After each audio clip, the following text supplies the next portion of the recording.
welcome back to my channel. It's Tasha here, and I hope I'm focused because my baby's back there, my two, they keep trying to like take my shine. But anyway, hope I'm focused, hope everything's good, and welcome back. So today we are talking about my 4 favorite books, and I guess not only favorite books, but 4 books that dramatically changed and impacted my life, business-wise, personal-wise. And before we get into the video, if you would please subscribe to my channel and share with a friend.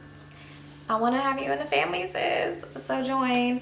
Let's get right into the video. Think and Grow Rich. It's a classic. It was written by Napoleon Hill a long time ago. Just know that it has been rewritten for the 21st century. But yeah, so this book is definitely a must when it comes to business and just learning more about how to become successful, how to become rich, make money. And the things it really focuses on is like, talks about like your mindset and how to prepare to even, how do rich people even think, and just changing your mindset really. So that is what this book is about. So I'll read the powers that each chapter talks about. So each chapter is broken down by like a power of something. So they are the power of thought, the power of desire, the power of faith, the power of autosuggestion, personal experiences or observations, imagination is the workshop of the mind, organized planning, the power of persistence, power of the mastermind, the mystery of sex transmutation, the subconscious mind, which is the connecting link, the brain, which is broadcasting and receiving station of thought, the sixth sense, which is the door, the door to the temple of wisdom, how to outwit 6 ghosts of fear, clearing the brain for riches. And then the last one is the devil's workshop. So I like these books because I like Think and Grow Rich because it starts off with the main important thing when it comes to being successful. You have to think you're already successful, and if you're basically, the power of the tongue and how you think is just like the first step. So if you're thinking, oh, you're gonna be successful, oh, I'm gonna be a millionaire, then chances are you're doing the right things to help get you there, and you're gonna manifest that. But if you're thinking negative things, then it's gonna reflect your life and your future. So it really starts off explaining like the importance of the power of things. So like the power of thought, be careful. The power of desire, you have to want these things. Nobody can do it for you. So you have to want to start a business. You have to want to become a lawyer. These things are important. So first it starts with thought. You have the thought and the mindset, and then you have to have the desire, because that desire is going to be what makes you be persistent. And that's another power in the book that they talk about. So they also talk about the power of autosuggestion, which is saying certain things. So they have like exercises on like what to say. Examples of autosuggestion is, in return for this money, I will give the most efficient service. I believe I will have this money in my possession. And so be specific. It also says in autosuggestion, be specific. I will have $10,000 by the end of the week, and say that to yourself every night. Of course, you have to put the action behind it though. I just like this book because it really teaches you how to think, how to stay positive, and it's like, I feel like the first step in wanting to improve yourself or have the future that you desire. It's all in the mind. So I think this is a very important book to start with. I felt like I've read this before, but I'm like rereading it. So this is What Makes the Great Great by Dennis Kimbro. So this book is amazing because, for one, he talks about, obviously Dr. Kimbro was, I don't know if he's still alive, but he is a Christian, so he talks a lot about faith and God. He references a lot about God in this book, and I love that when it comes to business books, because of course, you know, it won't be possible without God. So I like learning from, you know, people who are believers as well. So this book is so good because he also wrote Think and Grow Rich, the Black choice. So he has a version of Think and Grow Rich for Black people. And so this one is good because what he did for this book was he went all around the world and sat and interviewed with the most successful and richest people. So different businessmen, successful Black entrepreneurs, and non-Black entrepreneurs, and then not only does he visit and talk to them, but he also uses different successful people for case studies. And in these interactions that he's had with these people in these interviews, they share like their secrets of how they got to where they are, and he kind of like compares them and makes it easy for us to figure out the common denominator for these people. So I'll just go and say like a few notes from this. And what I do, and I recommend everyone do, is when you read, write notes. Jot down notes when you read, because that way, instead of having to reread the books, you can just like go back to your notes and kind of get a refresher. But some quotes that I like, he uses a lot of people's quotes on each page. So George Halsey said, "If you work 2 years of your life like others won't, you'll spend the rest of your life like others can't." I really like that quote. Another one is from Booker T. Washington. It says, "A man must be self-made before he is made. Real success is a matter of finding yourself and building upon what you find." So it's just a lot of quotes. He explains 9 principles of extraordinary achievement, which is 1, deep-seated spiritual beliefs. So having, you know, really deep beliefs. Number 2 is the I can credo. So always saying you can, you can. 3, vision. Have a vision of where you want to go. 4, passion. You have to have passion for what you're doing. 5, courage. Don't have fear.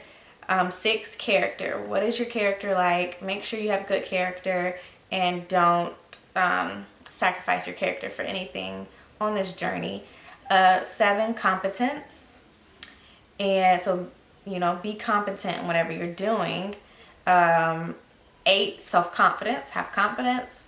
And then 9, discipline. So he says these are the 9 factors that extraordinary people have.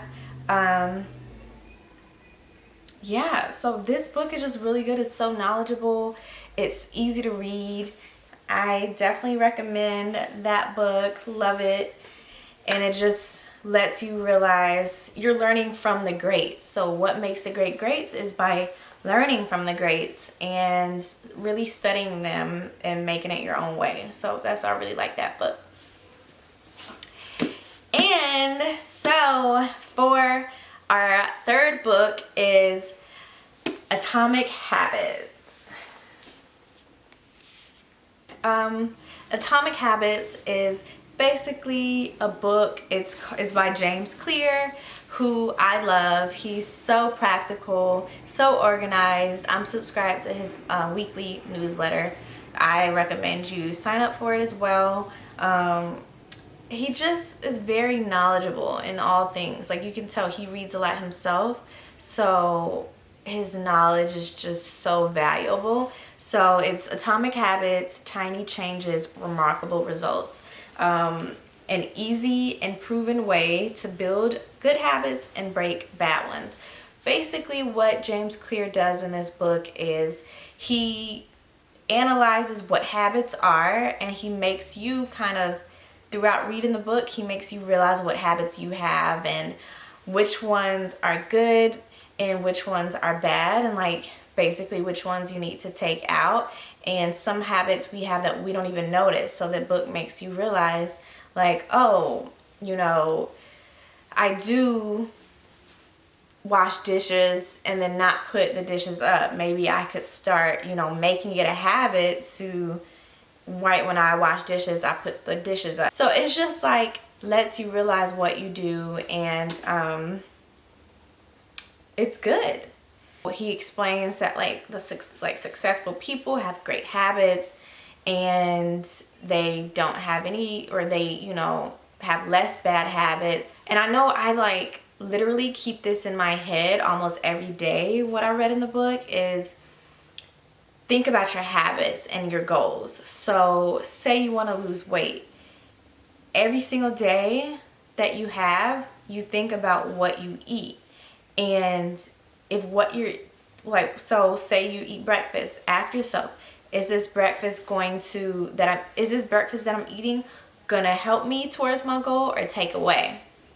Is this lunch that I'm eating gonna help my goal or take away? So if you're eating fries and a burger for lunch, not saying you can't enjoy yourself sometimes, but if you have a weight goal, it's obvious that, okay, maybe this isn't a good habit that I'm practicing right now. I say I want to lose weight, but I'm eating this burger. So it's just being mindful of little things like that that can make such a huge difference. He uses like simple, minimal graphs to like show how long it takes to build a habit and different patterns and behaviors that we have that make habits.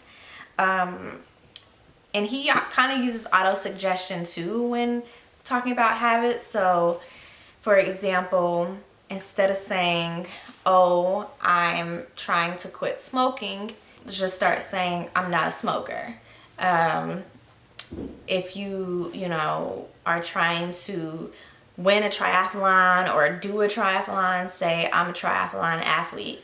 Or, you know, just using that auto-suggestion. That way, what you're saying, your mind will start to believe, and you'll no longer have those bad habits. So, same with alcohol or something. If you're trying to, like, if you're an alcoholic, you can start saying, like, not, instead of saying, you know, I'm really trying to stop drinking, just start saying, I don't drink. Because you're saying, I don't drink.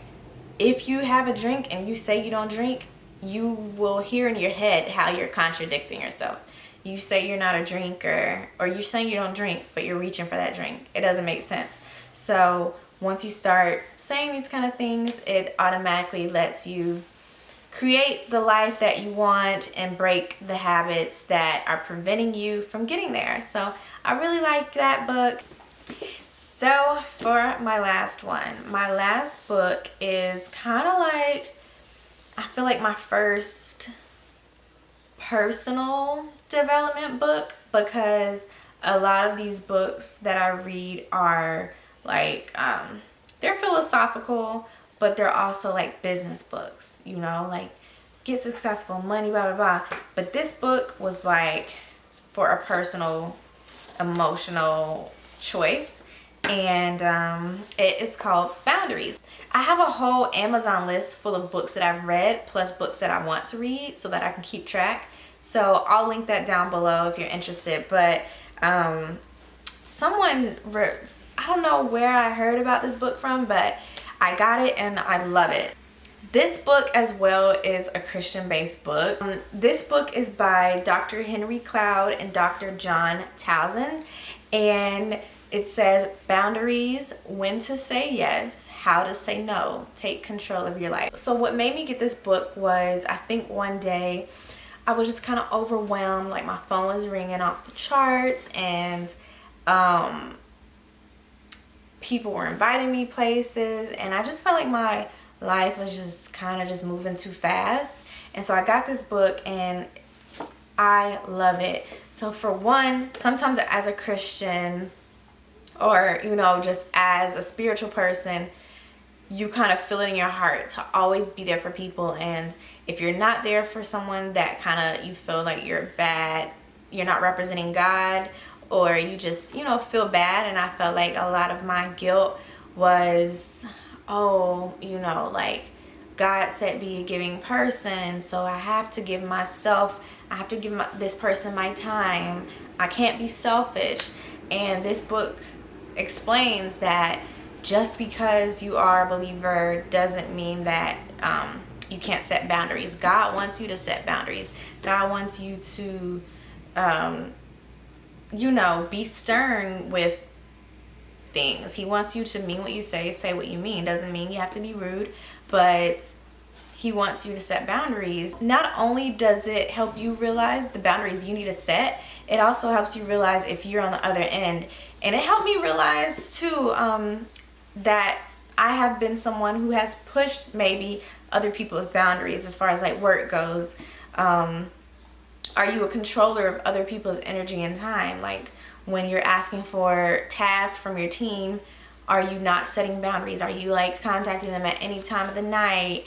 Are you requiring extra energy and not respecting their own personal boundaries? Are you being mindful of other people's boundaries? So this book is definitely, it'll help you mature in all facets of life.